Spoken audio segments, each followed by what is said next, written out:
네, 대한민국 최고의 정비사업 전문가. 저는 정비사업하면 이분밖에 떠오르질 않습니다. 네, 투미부동산 김재경 소장님 모셨습니다. 안녕하십니까? 네, 반갑습니다. 당신의 부동산 주치 김재경 소장입니다. 와, 김재경이다. 네네. 박사 논문 잘 돼가고 계십니까? 네. 올해는 꼭 박사를 취득하기 위해서 열심히 움직이고 있습니다. 그럼 수료를 하고 박사학위를 받는 거예요? 아니면 그냥 같이 받는 거야? 일단 박사 수료 상태고요. 원래 목표는 저번 학기였었지만 네. 밀렸으니까 이번에는 꼭 네. 받는 걸 목표로 잘 준비해 보도록 하겠습니다. 이게 그 사모 네. 그거 있잖아. 박사모. 박사모 쓰는데 그거는 학위가 나와야 쓰는 거야? 그렇죠. 아니면 수료해도 쓰나요? 수료했을 때는 예. 박사가 아니기 때문에 못 씁니다. 아니 저도 이제 석사까지는 했으니까 이제 썼는데 박사는 이게 좀 때깔이 달라. 컬러도 다릅니다. 다르고 학위 말이야. 보기. 그래서 그거 참 부럽더라고요. 한번 야 그래도 이제 올해는 또 이 박사모를 쓰는 김재경 소장님을 볼 수 있다. 한번 기대를 해보면서 오늘 이야기 좀 시작을 해보도록 하겠습니다. 2025년 정비사업 재개발 재건축 어떻게 될 것 같습니까? 네, 2025년도 정비 사업은 미리 결론부터 말씀드리자면 그렇죠. 너무 어려울 거다. 어려워요? 네, 너무 왜? 어렵습니다. 네. 사실 이것만 생각해봐도 좋을 것 같아요. 네. 이제 메인 이번 1시간 동안의 내용을 네. 관통하는 주제긴 한데 지금 2025년도 대선 누가 될 것 같습니까? 뭐 탄핵도 안 끝났는데 벌써 그런 얘기하면 어떻게 해? 그렇죠. 네. 아주 정확한 네. 답변이에요. 지금 네. 갑자기 이런 얘기를 하게 되면 뭔 소리야? 지금 부동산 얘기를 하더니 갑자기 왜 뭐 대선 얘기를 해? 아까 딱 지금 막 탄핵도 아직 안 됐는데 뭐 네. 이런 식으로 얘기를 할 수가 있는데 네. 중요한 거는 네. 우리 부동산이라는 시장 자체가 네. 정책의 영향을 정말 많이 받습니다. 근데 다음 정권이 어떻게 되는지 아니면 애초에 탄핵이 될지 안 될지도 모르는 현 시점에서 그렇죠. 뭐 25년도 부동산 시장을 예상하는 것도 불확실성의 연속이지만 시나리오별로 우리가 예상을 해보는 거죠. 아 시나리오 별로. 예. 네. 그런데 재개발 재건축은 이게 더 심합니다. 왜냐하면 부동산이라는 것 자체도 정치적인 영향이 워낙 크지만 네. 정비 사업은 사실상 이 정책이 모든 거를 결정한다라고 할 정도로 맞아요. 매우 큰 게 작용을 하다 보니까 지금 이 정치 사회적으로 혼란스러운 시점에서 정비 사업 시장을 예견한다라는 것 자체가 어불성설이긴 하지만 그래도 시나리오별로 어떻게 됐었을 때는 어떻게 될 것 같다라는 개념으로 이해해 보시면 좋을 것 같습니다. 한번 들어보시죠. 왜 힘든지, 왜 시나리오 별로 힘든지 한번 보도록 합시다. 네. 자, 2025년도 재개발 재건축 전망 한번 해보도록 할 텐데요. 여러분들께서 다 아시다시피 2024년 12월 달에 탄핵 소추안이 가결이 되면서 2025년도는 탄핵 정국으로 이제 넘어갔습니다. 네. 그러면서 지금 현재 너무나도 이제 안타까운 일이지만 지금 우리가 예상을 할 수가 없어요. 정치 사회적으로 지금은 뭔 말을 못 하는 게 제가 뭐라고 살짝 얘기해요. 너 파란색이야 이러고 네. 제가 또 뭔 얘기하면 너 뭐 이찍이야 이래버리기 시작하니까 이게 여러분들의 입장은 다 이해하지만 우리는 투자는 객관적으로 우리가 어떤 식으로 시나리오별로 이렇게 갈지 안 갈지만 보자라고 얘기해 볼게요. 연말에 우리 강의들 좀 많이 있었잖아요. 네. 넥타이는 원래 제가 빨간색 계열하고 파란색 계열 딱 두 개밖에 없어. 근데 빨간색 계열이 자꾸 가면은 전 정치가 없거든요. 근데 막 파란 쪽에서 욕을 해. 그다음에 또 이 파란색 계열을 갖고 가면은 또 빨간 쪽에서 막 욕을 해. 그래서 제가 별명이 두 개예요. 자빨빠숑, 구급빠숑. 제 별명이 양쪽에 다 있어. 그래서 요즘 넥타이를 뭘 매야 될지 몰라서 오늘도 제가 아침 행사 갔다 왔는데 넥타이 안 메고 갔다 왔어. 어떻게 해야 될지 모르겠어. 빨파 둘 다 아닙니다. 네, 저는 그냥 우리 객관적인 그런 걸로만 우리 알겠습니다. 정치적인 얘기를 하고 싶은 생각이 없다라는 거 미리 말씀드리고 시작해 보도록 하겠습니다. 네. 자, 우선은 이 내용을 저희 전에 2025년도 부동산 시장 전망평 먼저 보고서 오시면 도움 많이 되실 거예요. 그때 알겠습니다. 제가 서울 집값 상저하고로 본다라는 말씀을 해드렸었어요. 그러니까 이 부동산 시장에 대한 사항을 어떻게 전망했는지는 그때도 이제 시나리오별로 말씀을 드렸었지만, 그런데 정비 사업에 대해서만 이번 시간에 보다 집중해서 보도록 하겠습니다. 좋습니다. 제가 맨 처음에 두 가지씩으로 말씀드렸잖아요. 정비 사업 힘들 겁니다. 힘들 겁니다. 라고 얘기를 한 게, 이 시장이 지금 긍정적인 요소가 뭐 하나도 없어요. 우선은 정비 사업은 지원을 열심히 해줘야 돼요. 지금 공급량 줄어든다. 그렇기 때문에 특히 서울시와 같은 구도심 같은 경우는 재개발 재건축 외로는 공급하기가 어렵거든요. 그런 상황을 봐야 되는데 지금 이 현 시국을 잘 끌고 가야 될 컨트롤 타워가 부재다. 지금 현재 국무위원들 전원 사의 표명하고 이 국정 공백이 심각해지고 있죠. 그런 상태 속에서 지금 다들 아까 여기 댓글창에 있는 것처럼 아니 지금 대선 얘기가 왜 벌써 나오냐? 대통령 돌아올 겁니다라고 얘기하시는 분도 있잖아요. 네, 민주계 영웅 안중근 님이십니다. 네.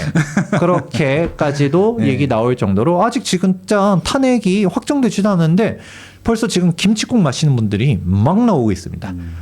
이거는 진보 쪽 인사뿐만 아니라 보수 쪽에서도 대선에 대한 생각들이 있다라는 의지를 계속적으로 내비치는 분들, 아니면 아예 대놓고 얘기하시는 분들 계속적으로 나오고 있는데, 아니 이게 개인적으로는 진보 쪽에서는 그럴 수 있어. 어쨌든 이걸 탄핵시키고 끌어내리려고 하는 사람들이 그 분들이니까. 근데 적어도 보수 인사라고 하면 아직은 이게 결정되기 전에는 내부적으로는 조심해야 되는 거 아닌가 싶긴 하지만, 아무튼 간에 지금 뭐 다들 넥스 스텝을 준비하고 있는 현재 모습을 네. 보여주고 있습니다. 네네. 자, 그렇다 보니까 당장 얘기 나오는 게, 원래 현 정권에서는 지속적으로 재개발 전 규제를 완화해주고 있었었잖아요. 인센티브 더 주고, 대표적으로 2024년도 88 부동산 대책이 대표적으로 2024년도 88 부동산 대책이 있었는데, 각종 규제 완화, 여기 딱 나오죠.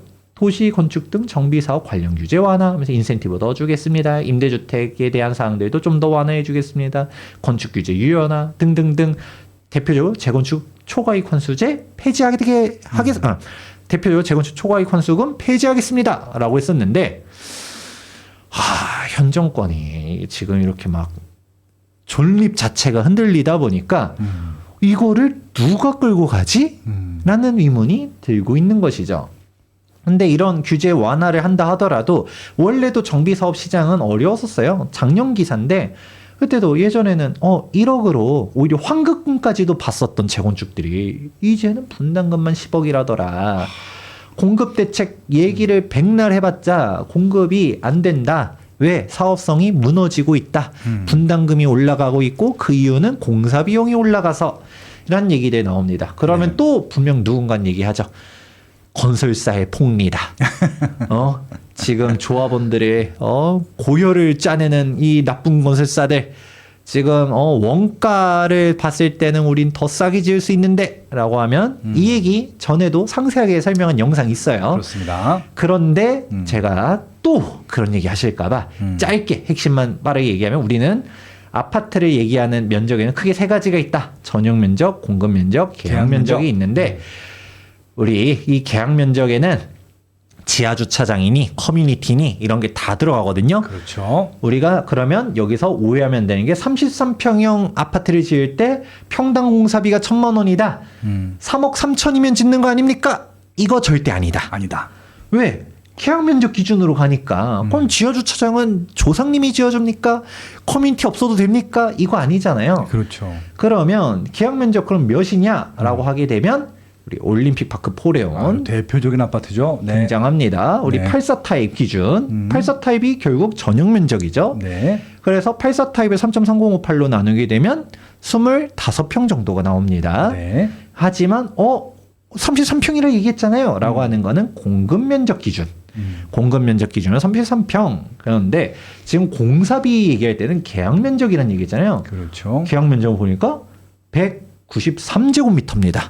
되게 크네. 3.358로 나누게 되면 예. 58평 정도 네. 나옵니다. 네네. 그래서 여기서도 알 수 있는 게, 면적이라는 게 사실상 50평 그냥 넘어가요. 네. 일반적으로는 한 55평 정도 되고요. 저 55평이 저 평균이죠. 네, 여기서 커뮤니티가 뭐 적고 뭐 나홀로고 하면 점점 낮아지고 오히려 강남에서 짓는 하이엔드 단지들은 60평이 넘어가는 단지들도 있어요. 그렇죠. 계약 면적이. 네네. 그런 거를 일단 고려하셔야 된다. 그런데 우리는 다 절삭하고 계약 면적이 50평이라고 가정한다 했었을 때도 그렇죠. 계약 면적 50평은 LH 아파트도 계약 면적 50평이 좀 넘어가지만 네. 그래도 50평 했을 때 그러면 여러분들이 아는 것처럼 평당 1,000만 원 기준일 때 3억 3천이 아니라 오. 공사비만 5억이다. 네, 실제로는 계약 면적 더 높다는 얘기 했죠? 여러분들 지하 주차장 넓게 짓고 싶고 커뮤니티 좋게 짓고 싶잖아요. 스카이 브리지 넣으면 안 될까? 그렇죠. 스카이브리지 넣고 싶잖아요. 수영장 넣으면 안 될까? 수영장 넣고 싶죠. 네. 그런 식으로 각종 커뮤니티들을 넣게 되면 더 올라간다더라 네. 라는 걸 생각하셔야 됩니다. 그래서 우리 김원동 SH 사장님께서 원가 공개 3억이면 짓는다 라는 얘기 했었던 게 네. 팩트는 팩트입니다. 어떤 기준으로 팩트? 그 시절. 네. 그 시절에 막 우리가 세곡동 내곡동 개발하고 마곡 개발하고 할 때는 원가가 3억이면 지었고요. 그렇죠. 뭐 그때는 뭐 저쪽이 뭐 2억이면 졌어요. 그렇죠. 그러니까 그냥 주동만 지면 돼. 옛날 주공 아파트. 주공 아파트처럼 지면 지금도 가능합니다. 네. 그 시절에 뭐 퀄리티를 떠나서도 지금 잘 짓는다 하더라도 민간에서도 그때 평당 300에서 500으로 지었거든요. 네네. 그럼 아까 계약 면적 50평 기준 한다 했었을 때도 평당 300에서 1억 5천이면 짓는다는 거잖아요. 그렇죠, 그렇죠. 왜 못 지어? 당연히 지었고, 그러니까 그때 당시 분담금은 1, 2억 납부하던 시절이 있었었고, 환급받던 재개발 재건축 조합들 있었었고, 그렇죠. 분담금 많이 낸다 하더라도 3억 정도면 그래 분담금 뭐 3억 이랬었는데 네. 지금 분담금 3억이면 감사해야 돼요. 분담금 3억은 거의 못 뽑는 것 같은데 최근에는. 그럼요. 요즘 분담금 3억이 아니라 기본적으로 뭐 5억 5억 이상이에요. 이렇게 나오고요. 지금 뭐 하이엔드로 가려는 데들 초고층 아니면 뭔가 막 이제 뭔가 품격 있는 단지 만들려는 사람들은 분당 10억 얘기들도 솔솔솔솔 나오고 있습니다. 네. 지금 그게 현실인데 뭔 3억이에요. 그래서 딱 얘기하는 게 아니 그 SH는 시행사잖아요. 네. 본인이 시공사를 만들어서 3억이 직접 지어보면 좋을 것 같아요. 남들 보고 3억이 지어라라고 하는 게 아니라 직접 지어보면 된다. 그렇게 투자하고 싶지 않아요, 저분한테. 그냥 다른 분이 오셔갖고 제대로 된 아파트 만들어줬으면 좋겠어요. 네. 네. 그래서 이제 나오는 게 이거 2025년도 기사도 아닙니다. 2024년도 기사인데 며칠 전 기사네. 네. 2024년도 2월달. 2024년도구나. 네, 1년 전 기사. 기사입니다. 네. 그때도 벌써 30평대 가려고 하니까 5억 분담금이 기본이라더라. 이게 맨날 댓글 보면 사람들이 잘 모르니까 아니 지금 뭐 평당 1,000만 원 시대가 온다라고 해도 아직까진 1,000만 원은 아니거든요. 진짜 하이엔드나 고층으로 가든가 이게 아니면 아직 그래도 한 800에서 근데 이 800은 요즘 없는 것 같아. 근데 좀 900선으로 지금 다들 가고는 있지만 그래도 평당 1,000만 원 했을 때 5억이라 했잖아 라고 했을 때 왜 이게 분담금 이렇게 높아졌지? 라고 하게 되면 아까 계약 면적도 실질적으로는 그렇죠. 55평에서 60평도 한다더라. 여러분들 막 주공 아파트 퀄리티로 만들고 싶은 거 아니잖아요. 그러니까 분담 금액이 이제 5억에서 6억 선으로 갔더라라는 거를 이해하셔야 됩니다. 이게 저 손동호 기자님이 저쪽에 집중 투자를 취재를 많이 하셨네요. 다 손동호 기자님 거야. 손동호 기자님께서 또 부동산 전문 기자잖아요. 그렇죠. 잘생겼어. 네. 또 투자도 잘하셨습니다. 투자도 해요? 네. 훌륭하신 분이다. 네. 박수. 손동호 만세. 만세. 자, 그러면 자 바로 이게 날짜를 빼먹었네. 바로 최근 기사였습니다. 이게 연합뉴스 딱 나온 건데 현대건설이 23년 만에 적자 전환했다라고 해요. 어저께 대서특필했어. 그것도 네. 뭐 몇백억도 아니고 1조 2천억인가 맞죠? 1조 2천억 네. 맞죠? 예. 바로 어제였습니다. 1월 23일자 기사였는데 영업 손실이 조단이래요. 그러니까. 야, 이런 거 보면 맨날 이렇게 공사비 올라갔어요. 아까 말했죠? 평당 공사비가 300에서 500 하던 게 지금 뭐 이제 900선으로 그냥 3배 올랐죠? 이렇게 쭉 올라갔는데 아니 근데 여기서 끝이 아니라 이제 1,000만 원 시대가 올 것 같습니다. 라고 얘기를 하니까 뭐 사람들이 얘기합니다. 아니 지금 이거는 다 거짓말입니다. 철근값 최근에 빠졌던데? 라고 하면 여러분 당장 근처에 있는 칼국수집 가가지고 국제 밀가루 가격 빠졌는데 왜 여러분 밀가루 칼국수 가격을 더 올렸습니까? 라고 하시면 됩니다. 네네. 그러니까 철근값도 분명 영향도 있겠지만 사실 그 외로도 인건비나 금융비용이나 뭐 하나 빠지는 게 없는데 네. 전기료도 그렇고 이게 다 올라가고 있는데 여러분 급여는 안 빠졌잖아요. 급여가 빠지기 시작하면 되는데 근데 급여 빠지면 또 발끈발끈 하실 거면서 이거 왜 이렇게 얘기하시는 거죠? 그러면 정답은 나와 있습니다. 공사비는 다 올라갔어. 그리고 공사 기간도 요즘 계속 높아지고 있거든요. 아, 맞아요. 또 연세건설 하니까 좀 이게 최근에 한남 4구역에서 삼성 레미안이랑 현대 DH랑 붙었다가 네. 삼성이 이겼습니다. 맞아요. 그런데 삼성이 공사 기간을 4년 제시했어요. 오. 그 4년 제시한 거 보고 좀 깜짝 놀랐는데 최고 층수가 22층짜리를 짓는데 네. 공사 기간이 4년이에요. 이게 근데 또 이제 더 놀라웠던 거는 삼성은 현대가 네. 3년 반 제시했거든요. 3년 6개월, 3.5년 딱 제시했는데 이거 네. 보고서 현대가 너무나도 많이 단축시켰습니다. 네. 절대 이렇게 공사 못합니다라고 하면서 손가락질을 하면서 막 네. 엄프를 한 거예요. 그거 보면서 아니 송팔리오시티 9,510세대 지을 때 네. 3년하고 조금 넘어갔었거든요. 근데 아니 이거 22층 짓는데 4년을 기본으로 잡고 있고 현대가 제시한 3.5년은 이건 무리라고 얘기하는 것 자체가 공사 기간만 도대체 이거 왜 이렇게 늘어난 거야? 라고 하면 주 52시간제나 그렇지. 또 최근에 환경이 바뀌었구나. 네. 네. 최근에 또 발표된 각종 규제들 네. 여러분들 잘 모르실 텐데 1월 달에 또 어떤 게 발표됐었냐면 이제 우천시 콘크리트 타설 금지라고 합니다.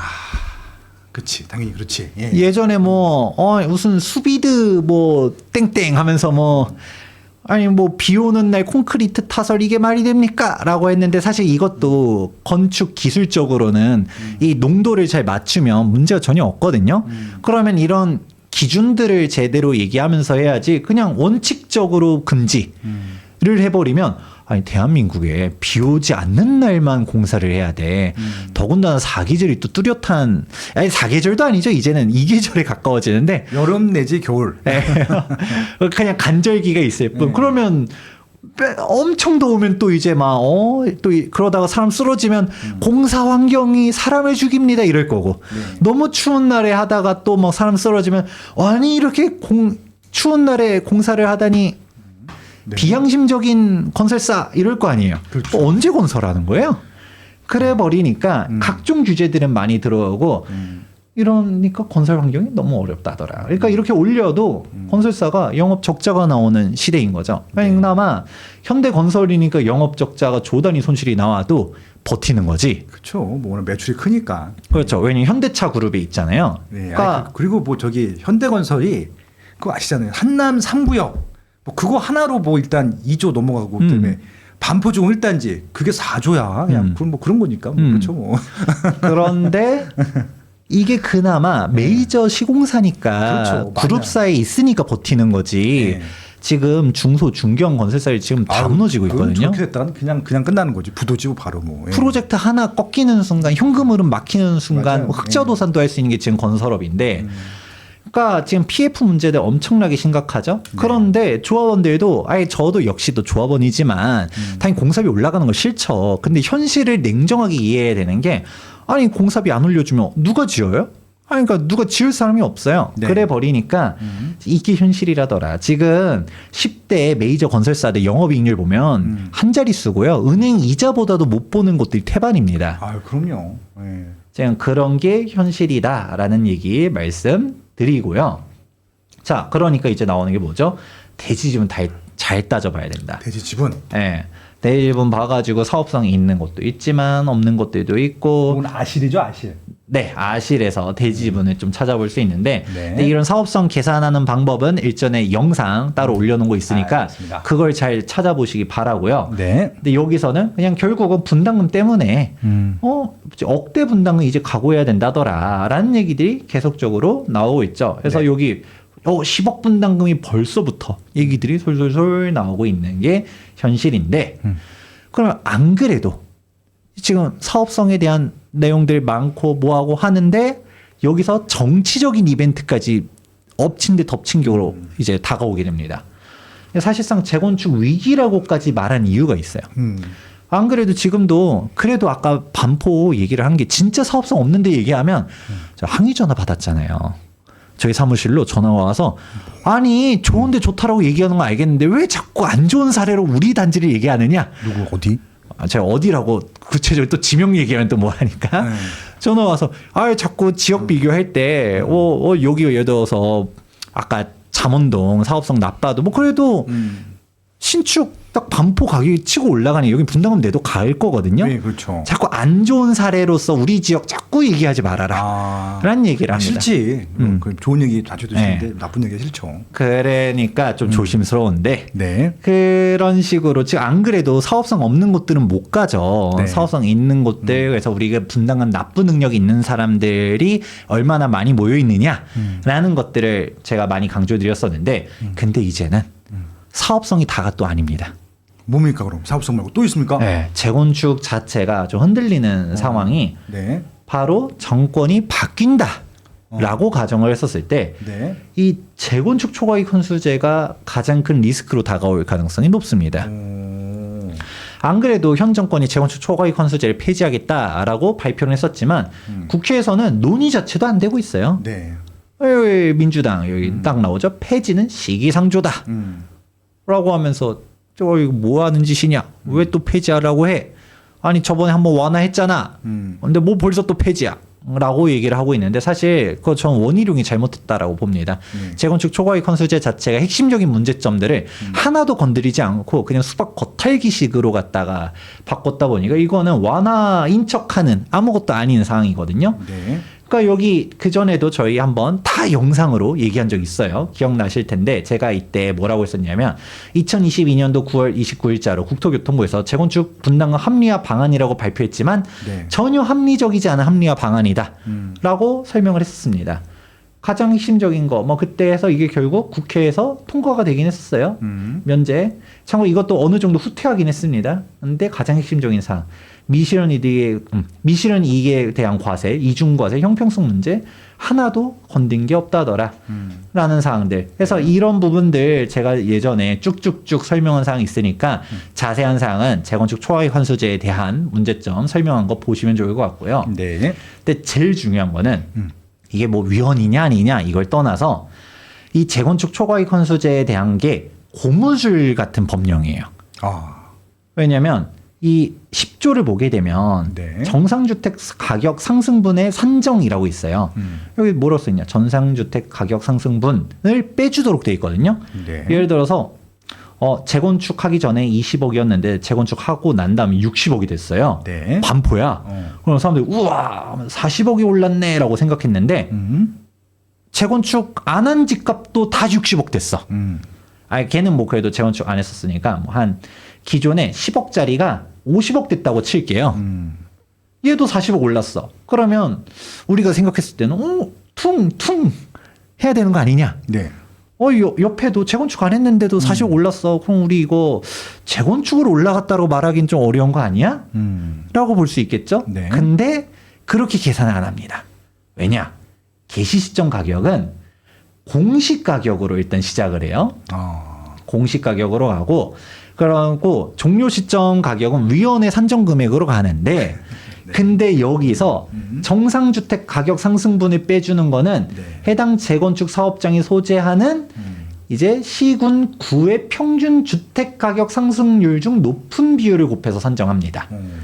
그러면 여기서 나오는 함정이 크게 바로 세 가지가 눈에 보입니다. 네. 일단 동도 아니에요. 서초구 기준이다. 그럼 반포동의 상승률을 보는 게 아니라는 게 첫 번째. 네. 그리고 반포동으로 한다 하더라도 반포동의 아파트 가격 상승률이 아니라는 게 두 번째. 빌라 가격 상승률도 다 포함시켜 버리잖아요. 마지막 세 번째로는 애초에 주택 가격 상승률이라는 거는 여러분이 체감하는 상승액과는 다릅니다. 우리가 체감으로는 집값이 300% 올라간 것 같아도 실제 상승률 뜨는 거 보면 60% 상승, 이런 식으로 뜨잖아요. 심지어는 KB 통계 보면은 10%도 안 돼. 아, 뭐 3%, 5%, 6% 이렇게 올랐어. 그렇죠. 네. 그래서 그것도 이게 네. 여기 한국 부동산 원의 상승률 기준으로 갑니다. 아, 그럼 더 보수적인데. 그러니까 통계 조작 논란까지 있었었잖아요. 예, 그건 뭐 어떻게 결론나? 지금 아직도 재판 받고 있는 네, 거죠? 아직도 현재 진행형입니다. 그래 버리니까 여러분들이 생각해야 저는 이거 합리적으로 개정하려면 감정 평가로 가야 된다고 봐요. 시작 가격도 감평가, 종료 가격도 감평가, 그리고 정상주택 가격 상승분도 비슷한 신축 기준으로 해서 얼마나 올랐냐. 재건축이 안 됐을 때도 이제 주변 가격이 얼마나 올랐는지를 갖다가 2020년도에는 얼마였는데 2030년도 되니까 얼마가 됐다더라. 그럼 이거는 재건축과 별개로 빼야 됩니다. 그게 합리적인데 이렇게 가면 실질적으로는 우리가 생각했을 때는 재건축으로 해서 그렇게 많이 안 올랐다 하더라도 정부가 봤을 때 많이 올랐네. 많이네 라고 할 수 있는 것이죠. 즉 고무줄 가격이라는 게 근본적인 문제인 거고요. 그러니까 얘기 나오는 게 저는 조합에서 일단 추산을 해요. 2020년도 9월 달에 지금 제초안 걸리는 데 중에서 가장 큰 데가 반포주공 1단지 3주구인데 여기에 1인당 4억 정도 나올 거라고 추산을 했었어요.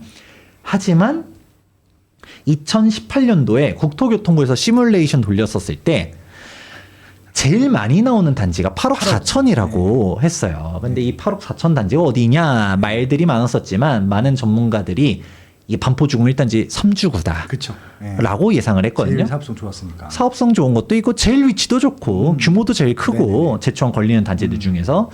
근데 지금 우리 동부 이천동의 한강맨션이 7억 7천으로 추산했거든요. 물론 동부 이천동 한강맨션 사업성도 좋고 위치도 좋고 부정할 건 아닌데 반포주공이 4억인데 한강맨션이 7억 7천인가? 라는 약간 위구점이 좀 들죠. 그런 게 첫 번째. 두 번째, 이게 2018년도 기준이라 했죠? 2018년도가 제가 정확하게 기억하는 게 그때 반포 아크루 리버파크가 30억을 돌파하냐 마냐 이러고 있었습니다. 그랬었을 때도 이 8억 4천을 추산했는데 지금 이제 반포 신축이 60억 시대가 열렸잖아요. 야, 그럼 이거 얼마냐? 10억 나오는 거 아니냐? 라고 하는데 근데 이게 현 정권이 그대로 갔었으면 진짜 4억이 나올 뻔했었어요. 해당 자료는 모 국회의원실에서 국토교통부 통해가지고 받은 사항을 이제 공포한 거예요. 언론에 뿌린 건데 재건축 분담금을 2024년도 기준으로 갖다가 싹 한번 조사를 했더니 이제 서울 기준으로 제일 많이 분담금 나오는 데가 얼마냐? 4억대로 추산을 한 거예요. 작년에 국토교통부가. 그러면 반포가 일단 4억이라고 얘기하고 가긴 했는데 진짜 4억일까? 아닐까 했는데 4억이 나올 수 있었을 뻔했던 거죠. 근데 예를 들어 이런 것 자체도 2018년도랑 2024년도에는 뭔 일이 있었길래 집값은 더 올랐더니 분담금이 이렇게 다이나믹하게 반토막이 난 겁니까? 결국은 정권의 위지다. 애초에 이 고무줄 산정 방식이라는 거죠. 그러니까 저는 이런 거 자체를 차단하려면 공식적으로 그냥 감정평가라든지 보다 객관적인 걸로 가야 된다고 보는데 이게 너무 우리가 대중적인 인식과 괴리되는 산정 방식이라는 거죠. 그렇다 보니 그때도 표현한 게 애초에 내가 왜 맞아야 되는지도 모르는데 빠따를 그냥 후드려 팬다. 이걸 쇠파이프로 때리다가 나무 빠따로 때리니까 맞을만 하지라는 것도 문제인데 근데 이것도 정권이 어떻게 하려고 하냐에 따라서 나무 빠따로 때리려 했다가 다시 보니까 교장 선생이 딱 째려보는 거예요. 김 선생 그건 좀 약한 것 같아. 다시 무기를 바꾸게. 그래 이제 그래요. 다시 이제 주섬주섬 나무 쇠파이프를 이제 갖고 와가지고 때릴 수 있을 상황이 나올 것 같다. 그러면 지금 집값은 더 올랐는데 10억 나오는 거 아니야?라는 두려움이 있다. 그러고 이런 재건축 초과이익 건수제 자체가 워낙 심각한 문제에다가 더군다나 이 상승분에 대한 사항들 갖다가 일단 평균치로만 일단은 산정을 하거든요. 그리고 N분을 어떻게 하는지에 대해서 뭐 정확한 게 없어요. 개개인별로 부과를 하는 거를 이게 국가가 하는 게 아니라 조합에다가 1차적으로 징수를 그냥 국가는 조합한테 받아내는 거예요. 그렇죠. 1차 납부권자가 조합이에요. 그럼 조합은 각 개별 조합원들한테 걷어가는데 조합원들 중에서 나 돈 없어 못 내 이러면서 싸우고 복고 지지고 하면 알아서 민사로 하라는 거죠. 그냥 폭탄 떠넘기게 합니다. 그리고 또 이번에 합리화 방안 나오면서 더 이상해진 것 중 하나가 또 뭐 장기 보유자는 또 깎아주라면서요. 그리고 또 뭐 고령자 같은 경우는 납부 유예를 시켜준대요. 그럼 납부 유예를 하는데 일단 그럼 국가도 그 납부 유예해가지고 나중에 받아도 되는 거예요? 그럼 최대 예를 들어서 뭐 5년 뒤든 10년 뒤든 납부 유예를 받았어. 그런데 그때는 조합 청산 해산해야 될 거잖아요. 그럼 조합 국가가 직접 받아가든가. 이게 도대체 어떻게 되는 건지 또 이거를 갖다가 평균치가 아까 4억, 뭐 10억, 뭐 아니면 8억 이렇게 예상을 하는 거지. 그런데 조합원에 따라서 누군가는 5억일 수 있고 누군가는 10억일 수도 있는 거잖아요. 그럼 이거에 대해서 분배는 누가 하냐? 조합이 하라는 거예요. 이것도 말이 많아서 실제 부과가 되면 또 엄청나게 논쟁이 될 것이다 라는 얘기들이 나오고 있죠. 그래서 사실상 재건축 초과이익 환수제는 재건축 하지 말라라고 만든 법이라고 전 얘기하고요. 네. 그러니까 문제점이 한두 개가 아닌데 이런 재건축 초과이익 환수제 때문에 재건축 사이클이 깨진다. 그러면 이제는 그러니까 그래도 지금까지는 사업성이 없는 곳들은 못 갔었어요. 사업성 없는 곳들 못 가요 힘들어 했는데 사업성 있는 곳들은 갔었죠. 근데 사업성 있는 곳들도 이제 진퇴양난이 되는 거죠. 제가 뭐라고 표현하냐면 사업성이 없는 곳들은 이제 분담금 폭탄 때문에 못 가고요. 근데 사업성이 있는 곳들은 부담금 폭탄 때문에 못 간다고 합니다. 그게 왜냐? 당연히 사업성이 없으니까 추가 부담금을 내야 되잖아요. 근데 사업성이 있어 보니까 재건축 초과이익 환수금을 갖다가 걷어가는 거죠. 이래도 못 가, 저래도 못 가. 그러면 도대체 재건축 누가 합니까? 가 되는 거죠. 그래서 저는 사실 이 재건축 초과이익 환수제를 없애야 된다고 보거든요. 그러면 그나마 기대하는 것 중 하나는 이제 사람들 중에서 그 얘기예요. 민주당이라고 해서 설마 계속 재초안 이렇게 하겠습니까? 대표율 1기 신도시 재건축 관련해서 이거는 여야 할 거 없이 다 추진하지 않습니까? 더군다나 지금 이재명 당대표께서도 딱 가지고 있는 모 단지 있잖아요. 분당에. 그러니까 우리 그러면 이품화는 갑니다. 뭐 이런 식으로 얘기하시는 분들도 있는데 근데 이품화가 분담금 얘기 나올 때까지 가려면 정확히 재건축 초과이익 환수금 얘기까지 나오려면 한참 걸리다 보니까 저는 그나마 기대해 보는 게 조품화에 좀 기대를 해보고 있습니다. 방배 3익이 지금 일반 분양까지 끝났거든요. 네. 이제 입주를 이제 목표로 하면서 열심히 지금 하고 있어요. 네네. 그러면 우리가 맨날 남들 삥 뜯을 때는 쉽지만 내가 당해보면 좀 느낌이 다르거든요. 네. 이거 불합리한 것 같은데? 참고로 저 방배 3익 조합장님이랑도 잘 알고 지내는데 네. 이 재건축 초과이익 환수제에 대해서 이제 원래 이제 추산할 땐 4억이라고 하면서 움직였대요. 그런데 네. 지금 너무나도 걱정이 많고 이거는 여야 할 거 없이 뭐 진보 보수가 중요한 게 아니라 어쨌든 이거를 해결해야 되잖아요. 그러니까 폐지에 대해서 열심히 노력을 하고 있다라고 하는데 네. 근데 우리 조품화 단지가 재초안을 좀 어떻게 좀 해결해 주면 너무 감사할 것 같긴 하거든요.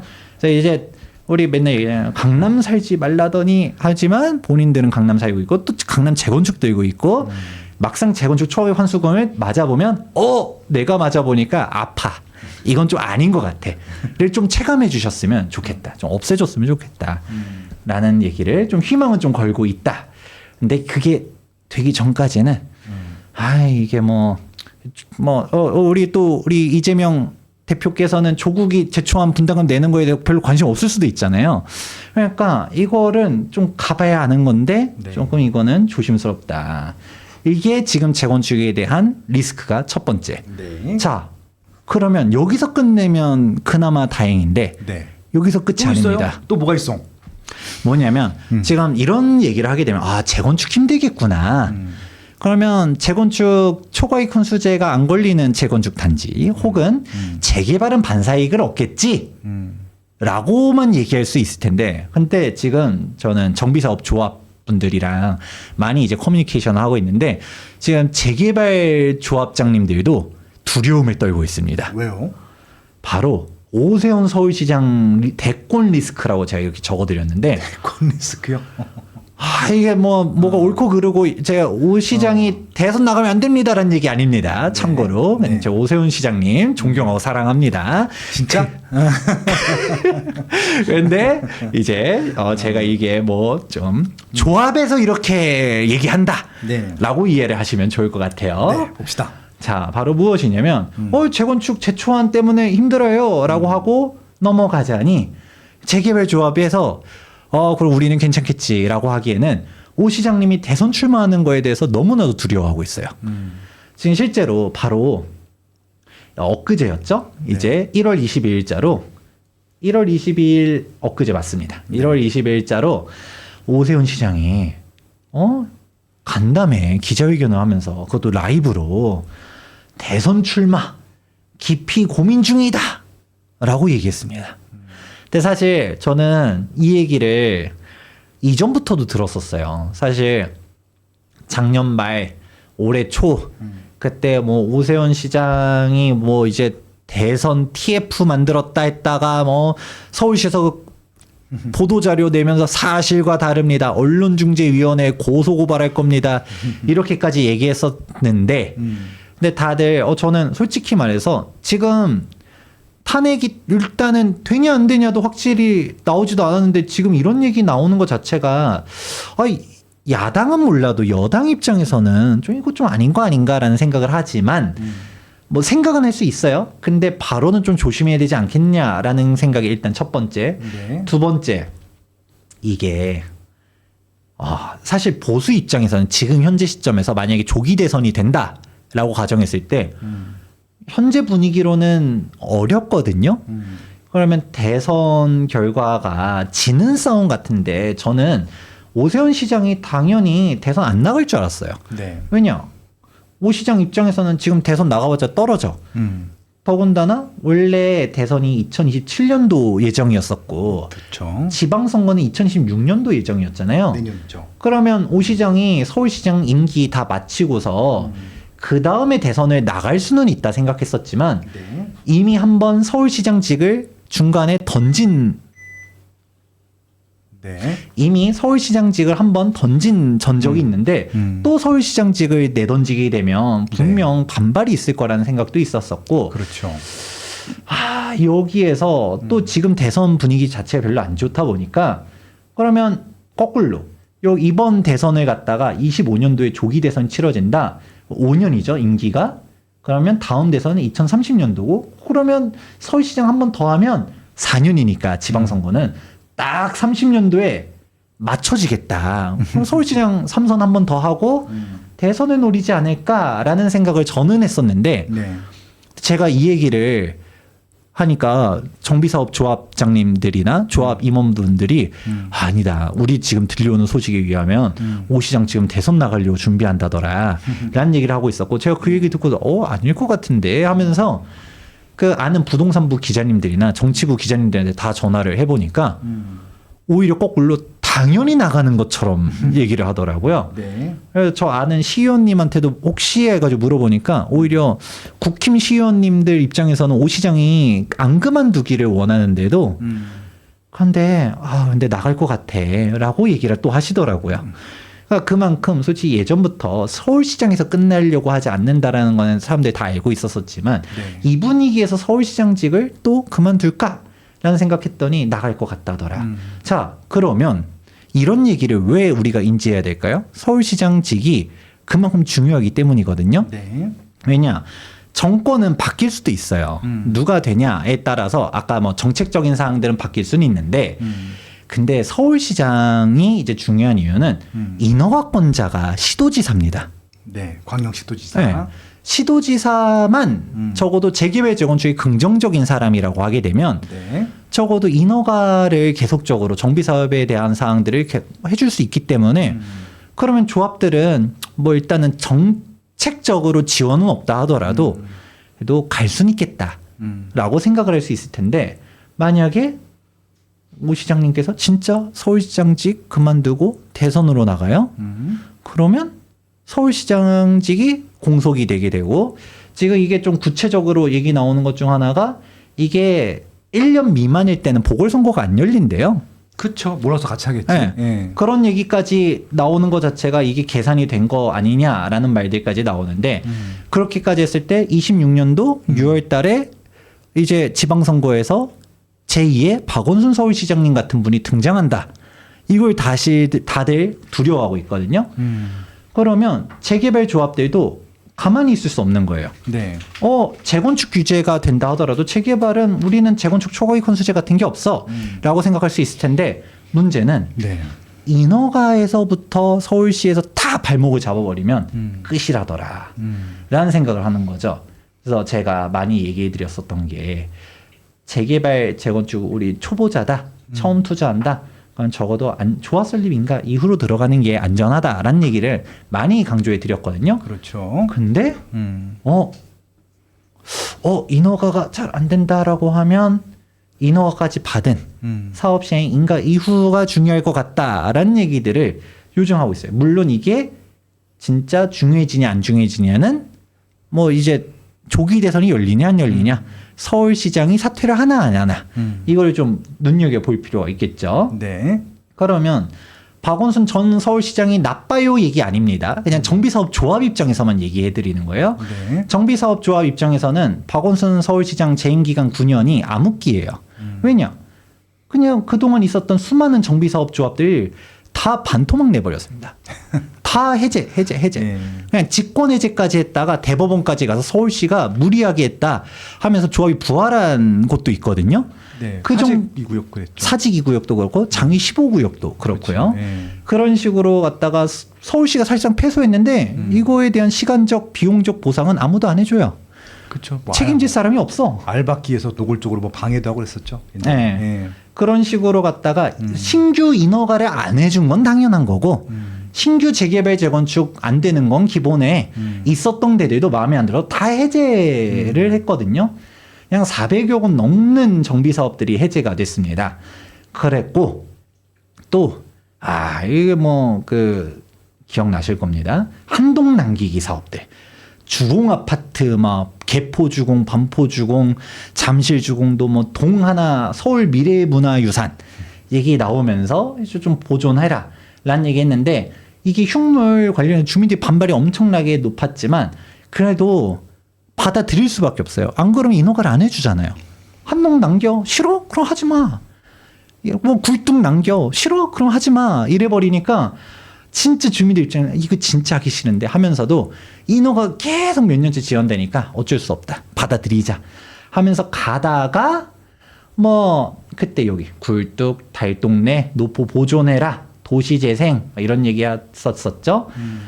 그랬었다가 지금 현 시장님으로 바뀌면서 이게 다 원천적으로 다 그냥 철거하는 쪽으로 바뀌었는데 그걸 생각해 보니까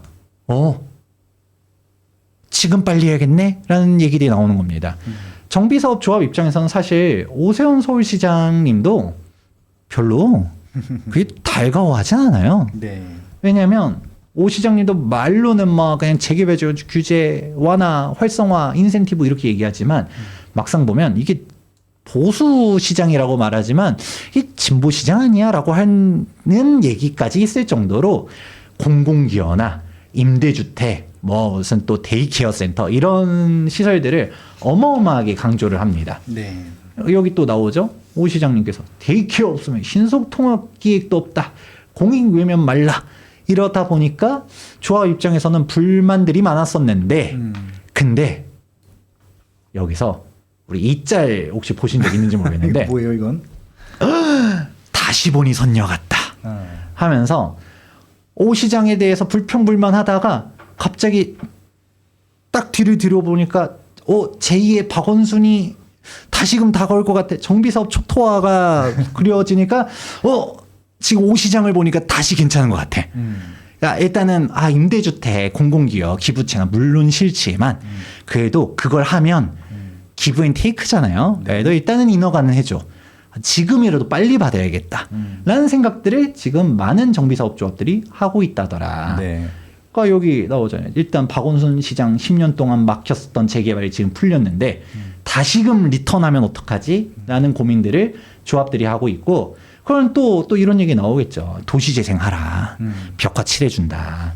주민들끼리 사이좋게 젠트리피케이션 막아야 된다. 또 누군가는 또 그걸 좋아하시는 분들도 있을 거잖아요. 네. 그런 식으로 가다 보니 문제가 되는데 원래는 제가 오 시장이 진짜 대선 출마 서울시장 또 사퇴할까요? 했을 때도 토지거래 허가구역 원래 이 이슈를 먼저 하려 했었거든요. 근데 이거를 안 가져왔었던 것 중 하나가 아까 말한 그 일부에서 얘기했었던 네. 이제 임대차 가격 올라갈 사항이 더 크게 보여진다. 전세 간주임들이요. 네. 이슈에 묻히긴 했지만 아니 적극 검토한대요. 지정 해제를. 뜬금없잖아요.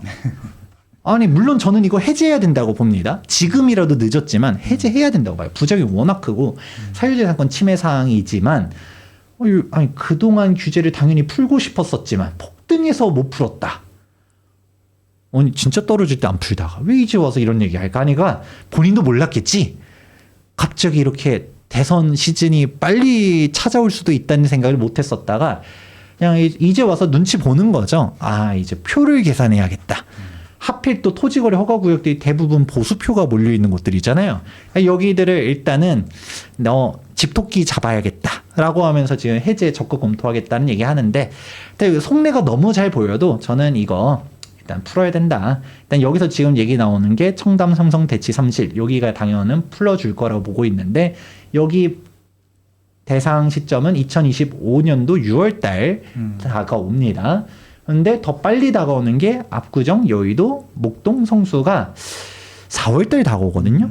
근데 여기는 또 대상이 아닐 수 있다는 얘기들이 나오고는 있지만 일단 뚜껑은 까봐야겠지만 저는 풀어줄 건 다 풀어줘야지 또 이것저것 간 보고 하면 저는 그냥 한마디 하자면 간 너무 많이 보면 짜진다라고 생각해요.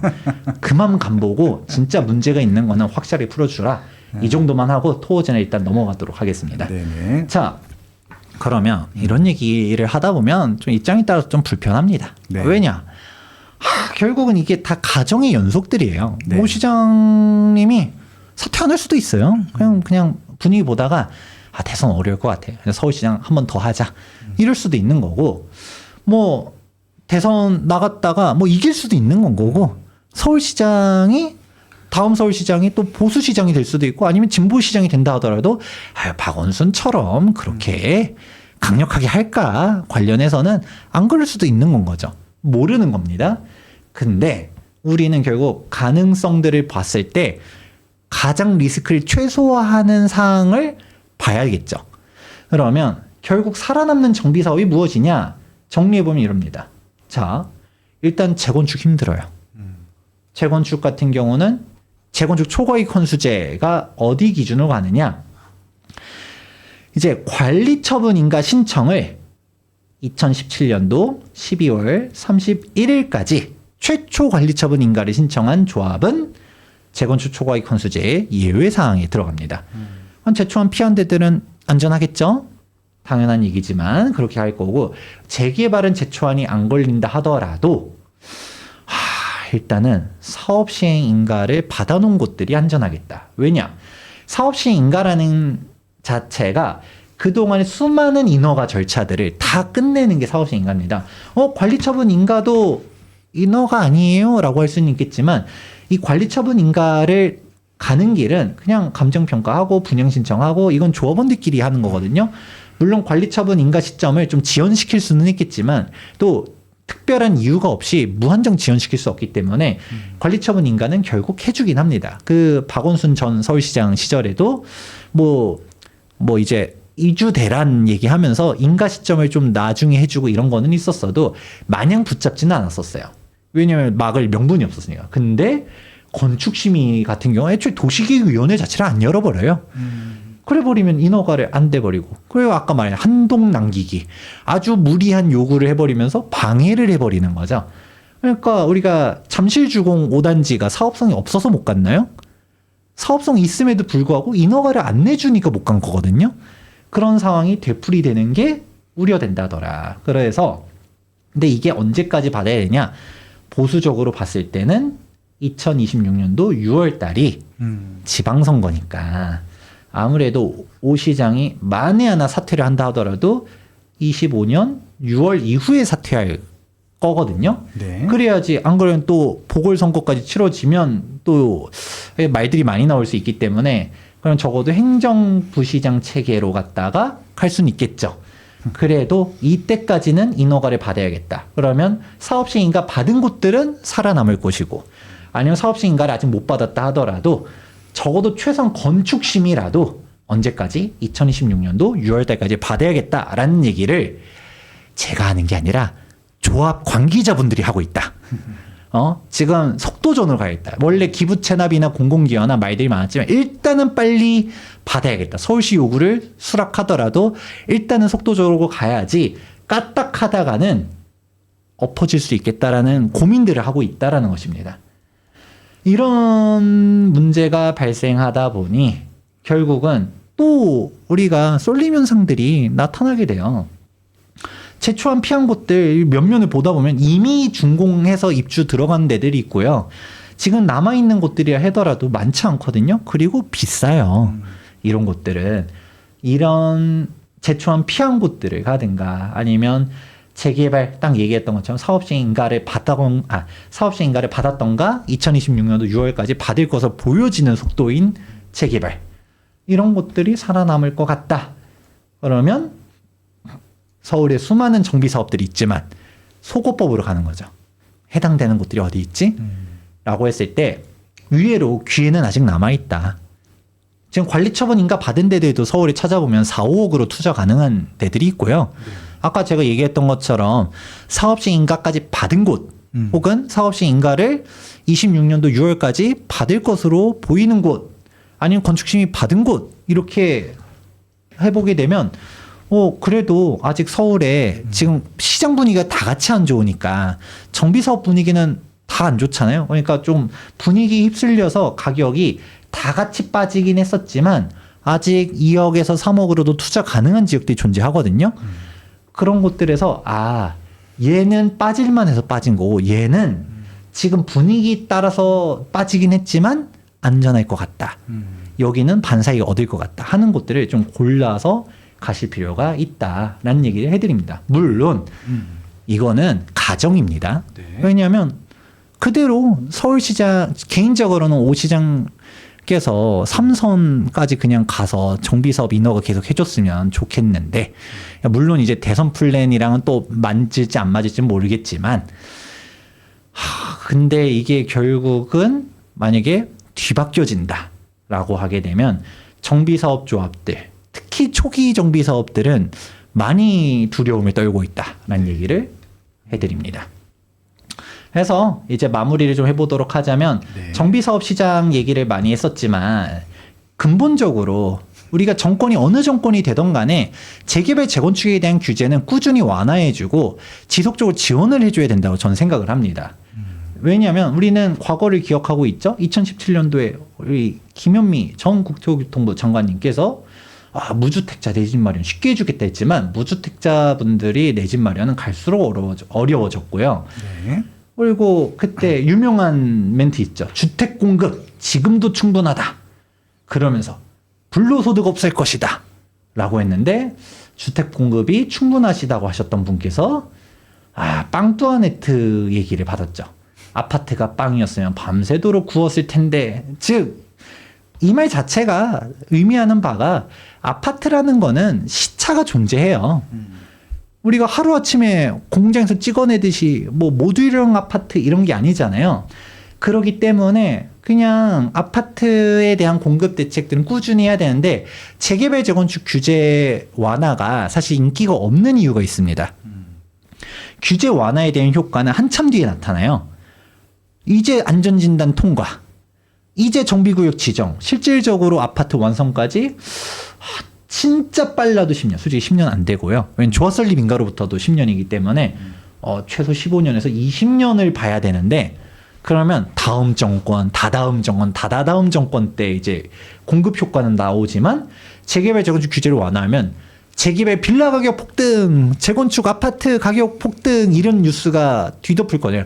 강남 재건축 오늘이 가장 싸다 막 이런 기사 나오면 또 싫잖아요. 그러니까 그 전에 노무현 전 정권 때도 그렇고 문재인 전 정권 때도 그렇고 일단 재건축 규제 일단은 당장 눌러. 일단 눌러. 이게 돼버린 건데 누르면 안 된다. 왜냐면 장기적인 안목으로 갔다가 공급 대책 꾸준히 해야 된다. 그러면서 저 이거 많이 얘기했었으니까 그냥 짧게만 얘기할게요. 주택 보급률이 중요한 게 아니다. 지방의 주택이 아니라 서울의 주택이 중요한 건데 서울의 주택 보급률은 100조차도 안 되고 서울의 주택 가격이 비싼 게 아니다. 서울의 빌라 가격은 저렴한데 아파트가 비싼 거다. 그러면 빌라 공급 무제한 매입 이거 중요하지 않고 아파트를 공급해야 되는데 내가 원하는 양질의 아파트가 어떻게 공급되느냐? 재개발 재건축 말고 공급될 수 있는 방법이 없다더라. 그리고 또 지금 제일 안타까운 게 일기 신도시. 일기 신도시 선도지구 발표한 게 2024년도 11월 말에 했는데 이거 발표하고서 일주일 만에 비상계엄이 터지면서 네. 일기 신도시 선도지구 발표할 때 저희 그때 실시간으로 찍었잖아요. 네. 그때 열심히 준비해서 막 찍었는데 이슈가 바로 묻혀요. 근데 네. 일기 신도시 전 지원에 적극적으로 해줘야 된다고 봐요. 네. 그래서 여기 국토교통부가 뭐라고 했나요? 2027년도 착공, 30년 입주. 이게 물론 말도 안 되는 플랜이긴 하지만 그래도 국토교통부가 이런 말이라도 했으면 최소한 지키기 위해서 노력을 할 거 아니에요. 근데 정권부터가 바뀌면 어우 이거 내 공약이 아니에요. 라고 해버리고 끝나면 어떻게 될 것인가. 그리고 아까 얘기했죠. 일기 신도시 사업성이 없으면 어차피 못 갈 것이고 있으면 가긴 가는데 재건축 초과이익 환수금이 기다린다 했죠. 최초화는 없애야 돼요. 이거를 심각성을 잘 모르시는 분들이 많아서 그러면 이래저래 재건축 잘 안 되게 되면 결국은 슬럼화가 될 수 있다더라. 그러면 결국은 정비 사업을 우리가 민간 사업인데 저는 일기 신도시에 대해서 특혜 시비가 붙을 정도로 지원을 파격적으로 해줘야 된다고 생각하거든요. 그러면 또 이런 얘기하면 맨날 막 손가락질하죠. 아이씨, 너는 재개발 재건축 전문가니까 맨날 재개발 재건축 좋은 얘기만 하지. 민간 사업을 왜 지원해줍니까? 라고 하지만 결국 일기 신도시가 슬럼화가 되게 되면 지금 그나마 사람들 살기 좋아하고 그래도 인프라도 잘 갖춰져 있고 했는데 이게 일본 꼴 된다. 그러면 다들 어떻게 될까요? 그나마 사람 살만한 가치가 있는 다른 신도시나 서울로 몰려들지 않을까? 그랬을 때 서울 집값이 어떻게 될 것인가를 생각해 보면 이런 상황을 막아야 된다. 우리가 맨날 일본처럼 될 겁니다. 집값 무너집니다. 빠집니다. 이렇게 얘기할 게 아니라 일본 집값이 어떻게 됐지 하고 보니까 일본 도쿄 23구의 신축 맨션 가격은 정고점을 돌파를 했어. 지방은 무너지고 있어. 수도권 쪽 참고로 여긴 다마 신도시는 도쿄도긴 하지만 메인 23구에선 좀 떨어져 있거든요. 그런 걸 생각해 보면 유령도시 되게 되면 안 되겠구나. 이런 걸 반면교사로서 봐야 되는데 그런 생각들을 높으신 분들이 좀 하셨으면 좋겠다. 라고 하면서 마무리해 보도록 하겠습니다. 네. 신도시까지. 정비 사업이 지금 이러한 조건들로 가면 좀 어렵다라는 말씀해 주셨을 것 같고요. 지금 재건축도 재개발도 정치적인 리스크가 있고 뭐 어떤 정권이 차지하든지 간에 심지어는 야당 여당 할 거 없이 뭔가 좀 삐걱거리고 있고 잘 안 간다는 느낌이 드는데 아마 그 부분들을 김재웅 소장님께서 잘 풀어주신 것 같습니다. 일단 당은 전 뭐 솔직히 중요하지 않다고 생각하고 있고요. 누구든지 이 좀 부족한 집이 부족한 곳에 빨리 주택을 공급할 수 있는 아이디어와 강력한 추진력을 가진 그런 정치인과 정권이 들어선다면은 저는 얼마든지 정말 지원하고 응원할 생각이 있는데 지금은 두 쪽 다 아닌 것 같아요. 그러니까 지난 정부는 너무 규제를 많이 했고 이번 정부는 너무 아무것도 안 하고 있거든요. 그러니까 규제가 하나도 바뀌지 않았다는 것들. 그러니까 이게 규제 때문에 정권이 바뀌었는데 바뀌었으면은 그걸 다 원상복구를 해야 되는데 안 하고 그냥 지금 흐지부지 끝나다가 이렇게 탄핵 정국까지 와버렸으니까 이게 탄핵이 되던 안 되던 어떤 결과가 나오든지 간에 우리가 혼란스러울 수밖에 없을 것 같고 그리고 뭐 이제 안정화된다 하더라도 이걸 적극적으로 해결하려는 의지들이 잘 안 보여서 아마 김재규 소장님도 그것이 우려가 되고 걱정이 된다는 말씀해 주신 것 같고요. 저 생각도 똑같습니다. 아무튼 저희는 대한민국 부동산이 안정화되길 바라고요. 그런 목적으로서 좀 필요한 곳에 정비 사업이든 신도시든 좀 원활하게 좀 새 아파트가 공급됐으면 좋겠다라는 좀 바람을 가지고 있습니다. 네. 아무튼 설날 전에 굉장히 짧은 기간에 정말 좋은 내용 공유해 주셔서 감사하고요. 마지막으로 뭐 정리 말씀, 뭐 새해 인사하고 마무리하시죠. 네. 네, 결국은 이게 정치적인 얘기를 하고 싶지 않은데 이게 정책이랑 연결되니까 어쩔 수 없이 얘기해드린 거고요. 핵심은 진보가 되든 보수가 되든 간에 정비 사업에 대한 규제 완화나 지원이 계속적으로 필요하다라는 말씀 강조드리면서 영상 마무리해 보도록 하겠습니다. 네, 저희는 여기까지 하고요. 또 2월 달에 또 모시도록 하겠습니다. 아무튼 새해 복 많이 받으시고요. 을사년이죠. 네, 을사년 정말 좀 내 집 마련 하실 분들은 하시고, 예, 갈아타기 하실 분들은 갈아타기 하실 수 있는 그러한 좀 내 집 부동산과 좀 복된 일들이 많은 해가 되셨으면 좋겠습니다. 예, 여기까지 하겠습니다. 감사합니다.